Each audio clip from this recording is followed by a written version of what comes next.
ধরা যাবে না, ছোঁয়া যাবে না, বলা যাবে না কথা, রক্ত দিয়ে পেলাম শালার মরার স্বাধীনতা। এটা লিখেছেন আবু সালে বলে একজন ছড়াকার। কবে? 1972 সালে, আজকে নয়। 72, 73, 74 এই ছড়া আমরা আড়াউতাম। ধরা যাবে না, ছোঁয়া যাবে না, বলা যাবে না কথা, রক্ত দিয়ে পেলাম শালার মরার স্বাধীনতা। উনি এখনো বেঁচে আছেন। তো মানে আমরা মরার স্বাধীনতা পেয়েছি, অন্য কোনো স্বাধীনতা পেয়েছি কিনা চিন্তা করে দেখেন। সাম্যের কি হয়েছে বাংলাদেশ স্বাধীন হওয়ার পর? বুকে হাত দিয়ে চিন্তা করেন। ক্রমশ অসাম্য শন শন বেগে বেড়েছে।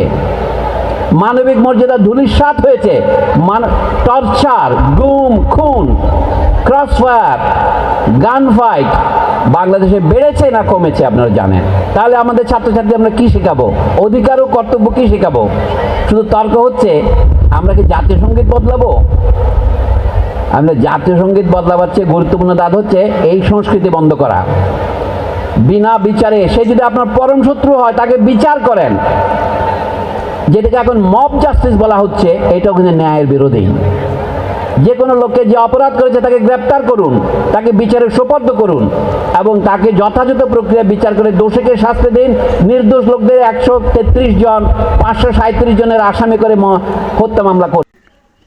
সলিমুল্লাহ খান আমার খুব প্রিয় একজন বক্তা এবং খুব প্রিয় একজন মানুষ। যাই হোক, ওনার কথাগুলো আসলে ভালো লেগেছে, হঠাৎ স্ক্রল করতে গিয়ে সামনে পড়লো, শেয়ার করলাম।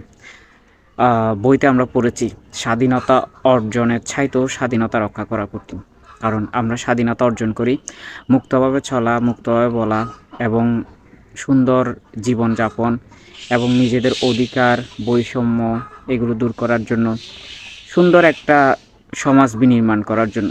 কিন্তু যে স্বাধীনতা এনে দেয় বৈষম্য, যে স্বাধীনতা এনে দেয় মানুষের অধিকার বঞ্চিত করা, যে স্বাধীনতা এনে দেয় কথা বলা বন্ধ করা, যে স্বাধীনতা এনে দেয় বিচার বহির্ভূত বিভিন্ন কাণ্ড, বললাম না আর, যে স্বাধীনতা এনে দেয় মানুষের দুঃখ দুর্দশা, যে স্বাধীনতা মানুষকে হাসানোর পরিবর্তে কাঁদায়, সেটা কখনোই কাম্য নয়।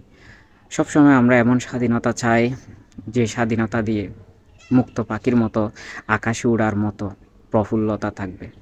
আবারও তাই শেষে বলতে হয়, স্বাধীনতা অর্জনের চেয়েও আসলে স্বাধীনতাটা রক্ষা করা অনেক কঠিন।